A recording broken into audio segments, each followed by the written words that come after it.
Hello and welcome to another video. Bet you thought I was going to say fifth video, but I'm not counting anymore. Back in the EB Games / GameStop nostalgia video, I mentioned that I eventually wanted to cover the topic of video rental stores, and I originally had that planned for months down the line, but I just found out that Netflix graced us with a documentary about the Last Blockbuster, so let's strike while the iron's hot. We'll talk a bit about the movie, but we'll talk more about my experiences going to video rental stores growing up. If you're worried about spoilers, don't be. You already know how it ends. There's one store left. Plus, it's a documentary. You can't spoil real life, dummy. The origin of video rental stores is actually kind of interesting. It seems like a no-brainer type of business, but the reason they opened in the first place is actually something you might not expect. When home video first launched, VHSs would cost upwards of $100 on release. Adjusted for inflation, that's nearly $300 today. Typical corporate greed. So the response by the general public was to open up video rental stores, where they would rent them out at much lower prices. In response to this, two major film studios started a lawsuit against Sony for creating the VCR and against video rental stores for renting out their movies. Can you guess which two film studios would do something like this? The case eventually went all the way to the Supreme Court, where thankfully Sony won, and by proxy, the video rental stores won as well. This led to a boom in video rental stores opening across North America. It started with smaller mom and pop shops, but eventually it developed into a few big chains like Rogers Video, West Coast Video, and of course, Blockbuster. Right, look at this. Wall-to-wall entertainment. You want entertainment, Carl? I'll give you entertainment. Look, Carl, I'm a maniac! Maniac! That's it, Carl! Shake what your mama gave you! And P.S. Fuck you, Rogers Video. I still got one of your games. What the fuck are you gonna do about it, pussy? As you can imagine, these stores made a lot of money, but they had insanely high startup costs as well. One couple mentions that opening their first location in 1990 cost them $400,000, and adjusted for inflation, that's $800,000 today. That's insane. At Blockbuster's peak, they had 9,000 stores and over 60,000 employees. One of the most interesting aspects of this doc is you get to see the few remaining ones start to die in real time. In an early scene, someone says there's only 12 Blockbusters left, and just a few short scenes later, they're saying there's only 3 Blockbusters left. And as you can tell by the title of the movie, by the end, there's just one location left, run by a single family in Bend, Oregon. Which is really insane when you consider the fact that at one point, there was a new Blockbuster opening every 17 hours, and return bins in locations across the country would constantly be overflowing and spilling out onto the showroom floor. To put into perspective just how huge they were as a company, at one point, they were considering opening a theme park. And a Blockbuster theme park sounds like exactly the kind of hell on earth I would like to visit about 1,000,000 times. This documentary uses a lot of talking heads from celebrities like Kevin Smith, Ron Funches, Doug Benson, and even Neil Schreiber from Freaks and Geeks. It's Schreiber. They all tell personal stories about going to Blockbuster growing up. Oh, and Lloyd Kaufman too, but I have absolutely no idea what he said. And had an old fart who God knows if he was still around, be after. There's also a lot of real cringe nerdy shit going on from scene to scene, so it can be pretty hard to watch at times. Yes, I know. I lied to you, Luke. I know. I should have told you the truth about Darth Vader, but what are you going to do? I had to hide this saber in the most uncomfortable place. Oh, brother. But hey, honestly, I don't give that much of a fuck about telling you all this. Watch the movie yourself if you want. But what I will say is it's an hour and a half long, and it could have easily been a 20-minute YouTube video. Kinda like this one. So, maybe you've already heard all the important bits here. Going into these stores was like a treasure hunt. Your parents would give you a certain amount of time and they would tell you how many movies you were allowed to grab. You would then just rapidly run up and down the aisles, scanning the backs of tapes, trying to decide on just one or two cool things when there were literally hundreds. Every single Blockbuster had dingy blue carpets that always looked wet, walls covered in movie posters with splashes of yellow paint, and monitors up in the corners on the ceiling that would play movie trailers on a loop all day. If I had to compare their vibe to anything, they felt a lot like cosmic bowling alleys, which are a topic entirely deserving of their own video someday. I will say there was something strangely gratifying about staring at hundreds of copies of a movie on a wall.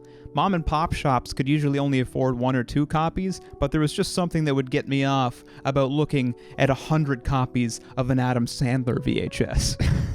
However, with those hundreds of copies, they definitely cared a lot less about their product. I can't count the number of times you'd be given a scratched disc that would skip during a key scene in Click, or a game that would kick you back to the main menu of your PS2 and refuse to boot. They also really didn't care about the state of their return slot. It might have been the grossest thing on planet Earth. You'd touch that thing and it would have like a weird residue on your fingers. It's like they thought the rain would clean it off enough, but it didn't. There was like 400 people touching that thing a week, and I cannot imagine what would happen if you touched that and then touched your tongue. Coronavirus be damned, you'd get something insane from a Blockbuster return slot.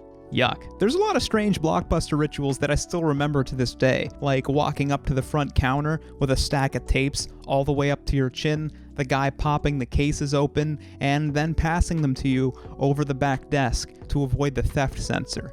I'm not really sure why scanning the cases didn't disable the sensors, but maybe you can tell me why in the comments. I'm gonna give a real hot take here. I feel like Blockbuster late fees might be the secret creator of speedrunning.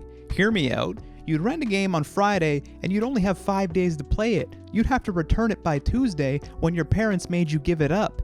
That's only 5 kid days to complete an entire game. And yes, I say kid days because most of the adults, the 20-somethings who watch this video, when you have a weekend off, you can just play a game for 48 hours straight. A 10-year-old wasn't allowed to do that. You'd only be able to play for a few hours a day, and you'd have to race to the end of that game to finish it in time. Not every Blockbuster story is a good one, though. They also pioneered the rev share deal, which started to put many mom and pop shops out of business. Basically, they went to the movie studios who used to hate them and offered them a deal where they would buy movies directly from the studios for very cheap so they could have an insane selection, and they would then give the movie studios a cut on each rental. And this is just something that mom and pop shops couldn't keep up with. Yes, this was the source of the walls and walls of movies that I just finished telling you I love to see, but I'd trade that novelty for the charm of my favorite mom and pop shops any day of the week. Oh well. They got their comeuppance in the end, and they even had the chance to buy Netflix at one point and didn't. What a bunch of goofs. We've talked about big evil Blockbuster, but now let's talk about some smaller mom and pop shops and some smaller chains as well. Part of the fun of these smaller stores was they would all have wildly different selections, which turned them into a much bigger treasure hunt than walking up and down the aisles of Blockbuster. You might go to one store and not find something you like, and have to go to another store to find it, which sounds like an inconvenience now, but when you're 10 years old, that's an adventure. It would lead to mishaps like returning a movie to the wrong place and you feeling really stupid, but that's a small price to pay. We had quite a few good mom and pop shops in my town growing up, and a few good smaller, lesser known chains as well. To cover the latter first, we had one called Jumbo Video that actually still has one location open to this day, just like Blockbuster. So maybe one day I'm gonna have to make a documentary called The Last Jumbo Video. They actually just celebrated their 30th year in business, and they're also owned by the same company who owns Microplay, a small chain of used video game stores around Canada that I forgot to mention in the EB Games video. Much like EB Games, they've obviously had to expand their business to stay afloat all these years. So in addition to renting out videos, they also sell apparel, collectibles, TCGs, and even tabletop games as well. Smart, but if you ask me, they should take Ron Funch's advice and turn the place into a dispensary on top. Can you imagine the glory of that? Buying a bunch of snacks, maybe a couple grams, renting out Shrek, and then going home and getting absolutely blitzed while you watch it? That's fucking genius. By the way, if you want to see my short documentary on weed legalization in Canada, it's available right there.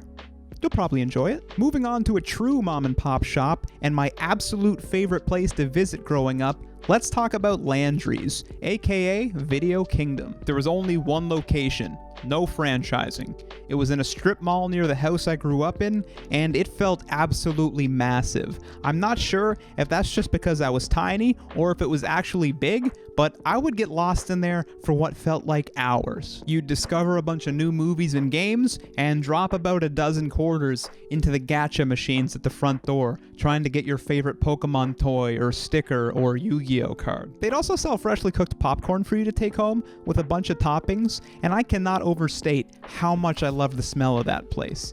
It wasn't quite like a movie theater. It had its own distinct thing going on that I just can't explain.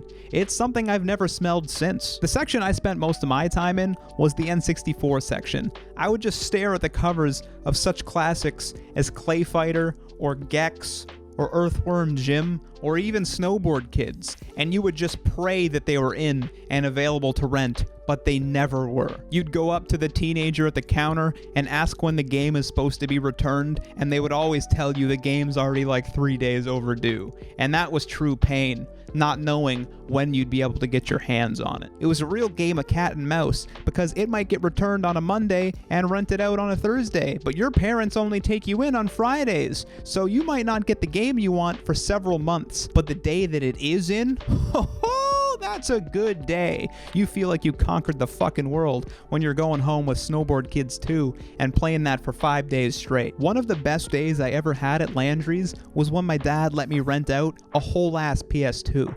I didn't have one until well into the console's life cycle, so that was like Christmas in July to me. We went home, and the first one we had didn't work, so we had to take it back and get a second one. But that second one, I spent days on my dad's bedroom floor, laying on my stomach, playing Wave Rally. I don't know why I got so attached to that game, but that's a killer memory. I also remember being very freaked out by the horror movie section, and I'd get a movie from there like once a year and take it up to my room and just stare at it, deciding if I should put it in the VCR or not. Remember that show, Are You Afraid of the Dark? Yeah, bitch, I was afraid of the dark, so I don't know why I did that to myself. I think my friend Nicola has a similar experience. I started out getting new movies every single time I went to Landry's, but I eventually devolved into getting the same movies over and over again to the point I would memorize every single line of dialogue and thus put on performances for my parents. There would be a nice matinee and an evening show as well. I repeatedly rented out the Power Rangers movies, more specifically the episodes of the TV show that centered around the appearance of the Green Ranger, because I loved me some Tommy, but that wasn't the main offender. The main offender... There's a reason I'm wearing this t-shirt. I watched Ace Ventura multiple times a day for several years, to the point I still remember every line of dialogue to this day. I've easily seen it over 1,000 times. And to give you a better idea of what I meant before when I said I would put on performances, I had my mom make me a fake UPS package that I would kick around, and I would make her buy me dozens of packs of gum for me to shove in my mouth. And I had a stuffed animal that I would roll around on the ground with and absolutely beat the shit out of. That's my fondest childhood memory by far, and honestly, looking back, it's probably what led me to wanting to be a writer and performer. So I can't thank my parents enough for supporting me in that, because hearing the same thing from a 5-year-old over and over again could not have been easy. That's it. That's the end of my stories.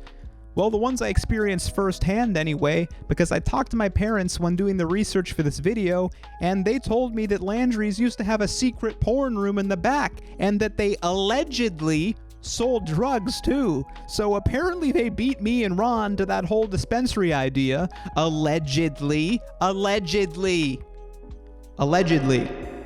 I had all this time to reflect and enjoy my childhood memories, and then I had them all corrupted in an instant gaining that knowledge. It's been a real wild ride, so thank you for watching. If you're new here, why not subscribe to the channel and I'll post another video for you next week.